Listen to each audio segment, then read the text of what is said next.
بسم اللہ الرحمن الرحیم۔ السلام علیکم دوستو اسلام ایکسپریس کے دیکھنے والوں کو ہم خوش آمدید کہتے ہیں۔ تو دوستو آج ایک نئی ایپیسوڈ کے ساتھ آپ کی خدمت میں حاضر ہوئے ہیں۔ اس ایپیسوڈ میں ہم آپ کو حضرت نوح علیہ السلام کی زندگی کے کچھ پہلوؤں کے بارے میں بتائیں گے۔ حضرت نوح علیہ السلام قرآن مجید بہت سی آیات میں حضرت نوح علیہ السلام کے بارے میں بیان کیا گیا ہے اور مجموعی طور پر قرآن کی 29 صورتوں میں اس عظیم پیغمبر کے بارے میں گفتگو ہوئی ہے۔ ان کا نام 43 مرتبہ قرآن کریم میں آیا ہے۔ مورخین و مفسرین نے لکھا ہے کہ نوح علیہ السلام کا نام عبد الغفار یا عبد الملک یا عبد العالی تھا، اور نوح کا لقب انہیں اس لیے دیا گیا ہے کیونکہ وہ سال ہر سال اپنے اوپر یا اپنی قوم پر نوحہ گریہ کرتے رہے۔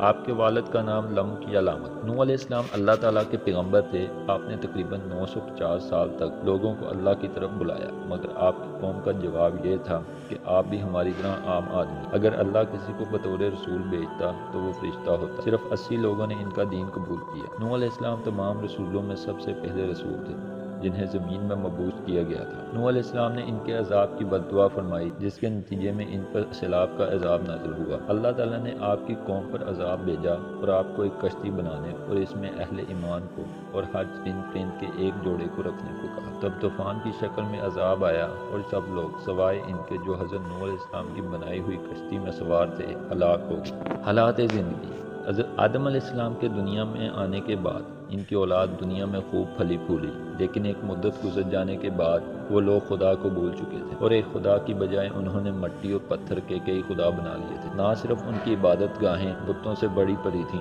بلکہ ہر گھر میں بت رکھے ہوئے تھے جن کی وہ پوجا کیا کرتے اور ان سے مرادیں مانگا کرتے تھے۔ نوح علیہ السلام نے اپنی قوم کو اللہ تعالیٰ کے ثنا جتلا کر سیدھے راستے پر چلنے کی تلقین کی اور اس بری راہ سے منع فرمایا۔ ان لوگوں نے حضرت نوح علیہ السلام کا مذاق اڑایا اور کہا، بھلا یہ بتاؤ کہ تم نبی کیسے بن گئے؟ تم تو ہمارے جیسے گوشت پوشت کے بنے ہوئے ہو اور ہم میں ہی پیدا ہوئے ہو۔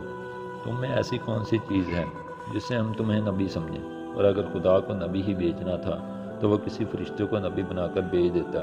نوح علیہ السلام نے اپنی قوم کو اللہ کے ثنا جتلائے اور کہا، تم کو چاہیے کہ ان بیکار بتوں کی پرستش چھوڑ کر ایک خدا کی عبادت کرو، اور میں اس کی تم سے کوئی اجرت نہیں مانگتا، تمہاری ہی بھلائی کے لیے تم کو نصیحت کرتا ہوں۔ نوح علیہ السلام نے کچھ 950 سال تک اپنی قوم میں وعظ و تبلیغ کی اور کوشش کی کہ وہ خدائے واحد کے سچے پرستار بن جائیں، مگر ان پر کوئی اثر نہ ہوا، بلکہ حضرت نوح علیہ السلام وعظ فرماتے تو ان کا مذاق مستی میں اڑاتے، کانوں میں انگلیاں ٹھونس لیتے تاکہ ان کی آواز کانوں میں نہ پہنچ جائے۔ صرف چند لوگ تھے جو آپ پر ایمان لائے۔ قوم کی یہ سرکشی اور نافرمانی دیکھ کر نوح علیہ السلام نے اپنے رب کو پکارا کہ اے اللہ، میں تو اس قوم سے تنگ آ گیا ہوں، اب تو ہی ان سے بدلہ لے۔ کشتی نوح۔ اللہ تعالیٰ نے حضرت نوح علیہ السلام کو حکم دیا کہ ایک کشتی بناؤ، اور یہ بھی حکم دے دیا کہ دیکھنا اب کسی کی سفارش نہ کرنا، اب ان پر ضرور عذاب نازل ہو کے رہے گا۔ حضرت نوح علیہ السلام خدا کے حکم کے مطابق کشتی بنانے میں لگ گئے۔ جب آپ کشتی بنا رہے تھے تو قوم کے لوگ اس کا مذاق اڑا رہے تھے، تانے کس رہے تھے کہ کل تک تبلیغ کر رہے تھے، آج بڑے ہی بن گئے ہیں۔ کبھی کہتے کہ کشتی تو بنا رہے ہو لیکن دریا کہاں سے لاؤ گے کشتی چلانے کے لیے؟ حضرت نوح علیہ السلام اپنے کام میں لگے رہے۔ جب کشتی بن کر تیار ہو گئی تو خدا نے حکم دیا، اپنے اہل اور ان لوگوں کو کشتی پر سوار کر لو جو مجھ پر ایمان لے آئے ہیں، اور ہر جانور کا ایک ایک جوڑا بھی کشتی میں رکھ لو۔ قوم نوح پر عذاب۔ جب سب لوگ کشتی میں بیٹھ گئے تو خدا کے حکم سے زمین کے سوتے پھوٹ پڑے، اس کے ساتھ ہی موسلا دھار بارش شروع ہو گئی، زمین پر پانی بڑھنے لگا اور حضرت نوح علیہ السلام کی کشتی پانی میں تیرنے لگی۔ پانی بڑھا تو حضرت نوح علیہ السلام نے دیکھا کہ ان کا ایک بیٹا جس کا نام کنعان تھا پانی میں ڈوبنے لگا۔ آپ نے اسے آواز دی کہ اب بھی آ جاؤ تاکہ خدا کے عذاب سے بچ سکو، مگر اس نے جواب دیا، آپ جائیں، میں کسی پہاڑ کی چوٹی پر چڑھ کر اپنی جان بچا لوں گا۔ پانی تھا کہ تھمنے کا نام ہی نہ لیتا تھا۔ دنیا کے نافرمان اور سرکش لوگ اس سیلاب میں فنا کی گھاٹ اتر گئے اور حضرت نوح علیہ السلام کی کشتی جودی پہاڑ کی چوٹی پر جا کر ٹھہر گئی۔ اب خدا کے حکم سے سیلاب تھم گیا اور زمین نے سارا پانی اپنے اندر جذب کر لیا۔ اب خدا نے حضرت نوح علیہ السلام کو حکم دیا کہ کشتی سے اتر جاؤ، تجھ پر اور وہ لوگ جو تجھ پر ایمان لائے ہیں ان پر ہماری رحمتیں برکتیں نازل ہوں گی۔ چونکہ اس طوفان میں دنیا کے تمام لوگ ہی فنا ہو گئے تھے، صرف چند لوگ ہی زندہ بچے تھے، اس لیے حضرت نوح علیہ السلام کو آدم ثانی بھی کہا جاتا ہے۔ انہی کی اولاد اس وقت دنیا میں آباد ہے۔ نوح علیہ السلام کی اولاد۔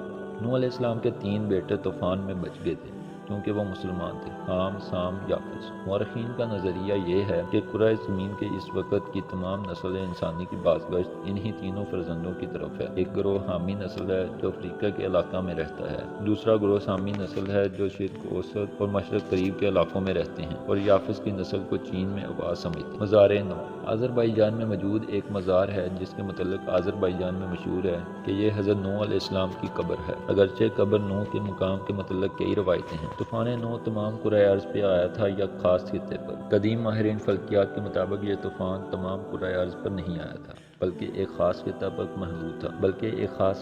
محدود تھا، جبکہ بعض اہل علم کے نزدیک یہ تمام کرۂ ارض پر حاوی تھا۔ زمین پر ایسے متعدد طوفان آئے جن میں سے یہ ایک تھا عرب، جہاں قوم نوح آباد تھی، کہ اس سرزمین کے علاوہ بہت سے مقامات میں بلند پہاڑوں پر ایسے حیوانات کے ڈھانچے اور ہڈیاں بکثرت پائی گئی ہیں جن سے متعلق علم طبقیات الارض یہ کہتے ہیں کہ یہ صرف پانی میں ہی زندہ رہ سکتے۔ ان باتوں کو دیکھتے ہوئے اہل تحقیق کی یہ رائے ہے کہ طوفان تمام کرۂ ارض پر آیا تھا۔ جودی پہاڑ قرآن کریم کے مطابق کشتی نوح جودی پہاڑ پر آ کر ٹھہری تھی۔ جودی پہاڑ مشرقی ترکی میں واقع برف سے ڈکی ایک چوٹی ہے، آرمینیا کی سرحد سے 300 کلومیٹر کے فاصلے پر واقع ہے۔ نوح علیہ السلام کی کشتی شبہات کا جواب۔ نوح علیہ السلام کی کشتی جودی پہاڑ پر آ کر ٹھہر گئی تھی۔ 1977 میں ترکی کے اس پہاڑ پر کچھ مہمجوؤں نے اس کشتی کو دریافت۔ اخبارات میں اس کی تصاویر شائع ہوئیں تو یہودیوں، عیسائیوں اور ملحدین کے درمیان ایک نئی بحث چھڑ گئی۔ ملحدین اور روشن خیالوں نے اس پر 4 بڑے اعتراض اٹھائے۔ یہود و نصارہ اس کا جواب نہ دے سکے، مگر قربان جائیے کہ قرآن مجید میں ان کے تمام اعتراضات کا جواب پہلے سے موجود ہے۔ پہلا اعتراض، بغیر کسی ٹیکنالوجی کے 6000 سال قبل ایسی عظیم الشان کشتی بنانا کیسے ممکن ہے جو اتنا وزن اٹھا کر لمبے عرصے تک سمندر میں سفر کرتی رہی؟ جواب، اور ہم نے اسے تختوں اور کیلوں والی کشتی پر سوار کر لیا۔ تحقیق کے بعد اس کشتی سے داتی کیلوں اور تختوں کے آثار ملے ہیں۔ کیلوں اور تختوں کی وجہ سے ہی یہ ممکن ہوا کہ اللہ جل شانہ نے نوح علیہ السلام کو اس کا علم عطا فرما دیا تھا۔ دوسرا اعتراض، اس زمانے میں اتنی بڑی کشتی کیسے بنائی جا سکتی تھی جس میں دنیا بھر کے جانور کے جوڑے سوار ہوئے؟ جواب، یہاں تک کہ جب ہمارا حکم آ پہنچا اور تنور ابلنے لگا، ہم نے کہا کہ اس کشتی میں ہر قسم کے جانداروں میں سے جوڑے یعنی 2 جانوروں، ایک نر اور ایک مادہ سوار کرا لے، اور اپنے گھر کے لوگوں کو بھی، سوائے ان کے جن پر پہلے سے بات پڑ چکی تھی، اور سب ایمان والوں کو بھی۔ اس کے ساتھ ایمان لانے والے بہت ہی کم، یعنی یہ کشتی کوئی عام کشتی نہیں تھی بلکہ بہت بڑی کشتی تھی۔ یہ کشتی 3 منزلہ ہے اور بہت لمبی چوڑی ہے۔ اس میں 522 ریل کے ڈبے سوار کیے جا سکتے ہیں۔ 25,000 جانوروں کی گنجائش موجود ہے،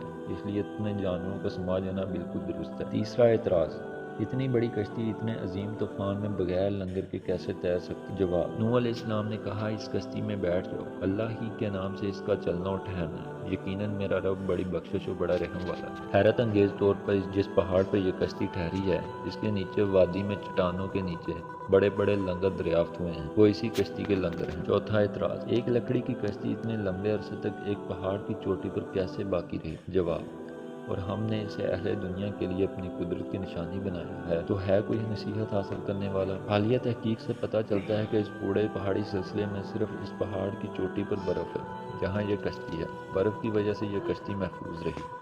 دوستوں، مجھے امید ہے کہ آج کی یہ ویڈیو آپ کو کافی انفارمیٹیو لگی ہوگی اور پسند آئی ہوگی۔ اگر آپ مزید اس طرح کی اسلامی ویڈیوز دیکھنا چاہتے ہیں تو ہمارے چینل اسلام ایکسپریس کو ضرور سبسکرائب کریں۔